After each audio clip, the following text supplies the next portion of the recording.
Hi friends, നമ്മൾ റെയിൽവേയുടെ crash കോഴ്സാണ് നോക്കുന്നത്. ഗ്രൂപ്പ് ഡിക്കും NTPCക്കും വേണ്ടിയിട്ടുള്ള കോഴ്സാണിത്.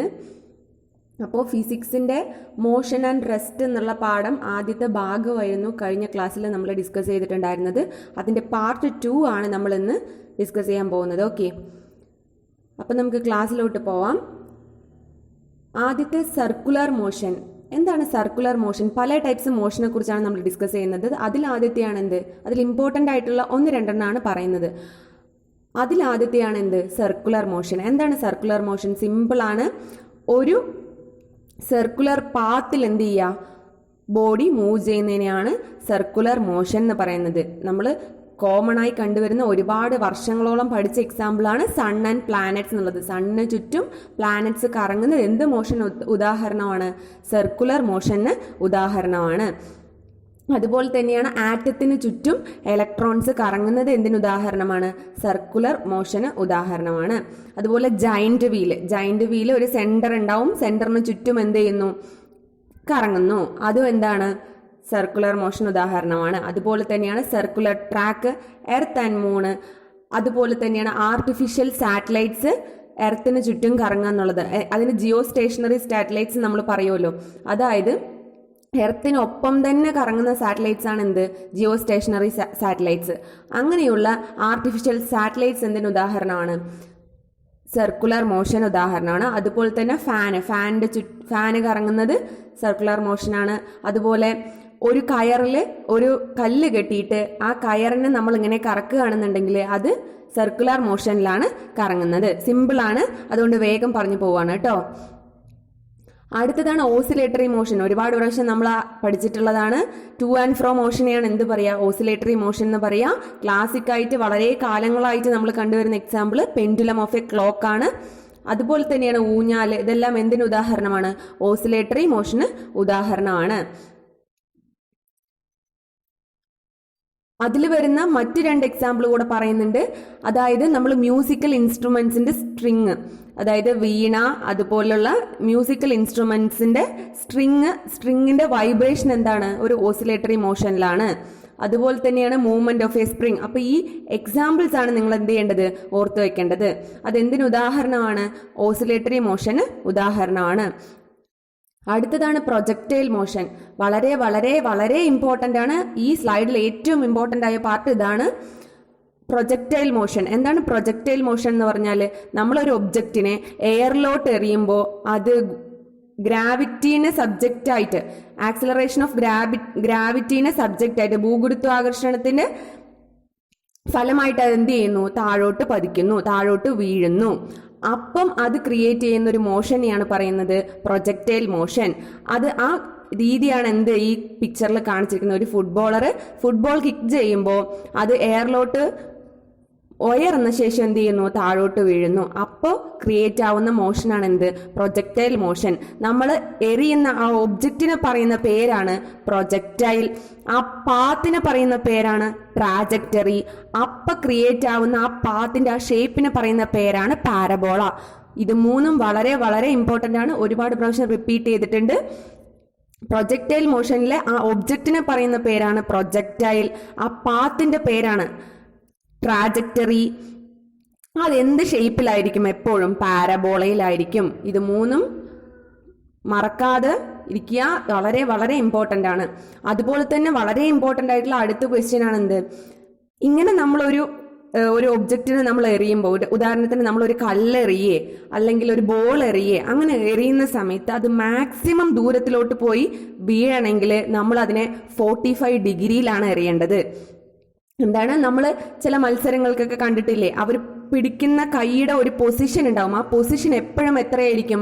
45 ഡിഗ്രി ആയിരിക്കും. പ്രൊഫഷണൽസ് എറിയുന്ന സമയത്ത് അവരൊരു ബോൾ എറിയുകയാണെങ്കിൽ അല്ലെങ്കിൽ ഒരു ഷോർട്ട് പുട്ട് എറിയുകയാണെങ്കിൽ അതുപോലെ ചെയ്യുവാണെന്നുണ്ടെങ്കിൽ അവരുടെ കൈ എപ്പോഴും ഏത് ആംഗിളിലായിരിക്കും? 45 ഡിഗ്രി ആംഗിളിലാണെങ്കിലാണ് അത് എന്ത് സംഭവിക്കുക? മാക്സിമം റേഞ്ചിലോട്ട് പോവുക. മാക്സിമം ദൂരത്തിലോട്ട് പോയി വീഴണമെങ്കിൽ എത്ര ഡിഗ്രിയിൽ എറിയണം? 45 ഡിഗ്രിയിൽ എറിയണം. അപ്പൊ പ്രൊജക്ടൈൽ മോഷൻ വളരെ വളരെ ഇമ്പോർട്ടൻ്റ് ആണ്, ഓർത്ത് വയ്ക്കുക. അടുത്തത് ഈ പാർട്ടിൽ വരുന്ന ഒരു 2 ടേംസ് ആണ് സ്കേലാർ ആൻഡ് വെക്റ്റർ ക്വാണ്ടിറ്റി. എല്ലാവർക്കും അറിയുന്നതായിരിക്കും, എന്നാലും ഈ ഭാഗത്തിൽ ഇമ്പോർട്ടന്റ് ആയതുകൊണ്ട് പറയാണ്. സ്കേലാർ ക്വാണ്ടിറ്റിയും വെക്ടാർ ക്വാണ്ടിറ്റിയും എന്താണ് തമ്മിലുള്ള വ്യത്യാസം? സ്കേലാർ ക്വാണ്ടിറ്റിക്ക് മാഗ്നിറ്റ്യൂഡ് മാത്രമേ ഉണ്ടാവുള്ളൂ. വെക്ടർ ക്വാണ്ടിറ്റിക്ക് ആണെങ്കിൽ മാഗ്നിറ്റ്യൂഡും ഡയറക്ഷനും ഉണ്ടാവും. നിങ്ങൾക്ക് ഞാനൊരു എക്സാമ്പിൾ പറഞ്ഞുതരാം. അത് പറയുമ്പോൾ കുറച്ചും കൂടെ വൃത്തിക്ക് അത് മനസ്സിലാവും. അതായത് നിങ്ങളുടെ വീട്ടിൽ നിന്ന് ഒരു 50 കിലോമീറ്റർ അകലെ അല്ലെങ്കിൽ ഒരു 30 കിലോമീറ്റർ അകലെ ഒരു നിധി ഉണ്ടെന്ന് കരുതുക. അപ്പം നിങ്ങളോട് ഒരാൾ പറയാണ് നിങ്ങൾ 30 കിലോമീറ്റർ പോയി കഴിഞ്ഞു കഴിഞ്ഞാൽ ആ നിധി എടുക്കാൻ പറ്റും എന്ന് പറയുകയാണെന്നുണ്ടെങ്കിൽ നിങ്ങൾക്ക് അവിടെ എന്ത് മാത്രമേ തന്നിട്ടുള്ളൂ?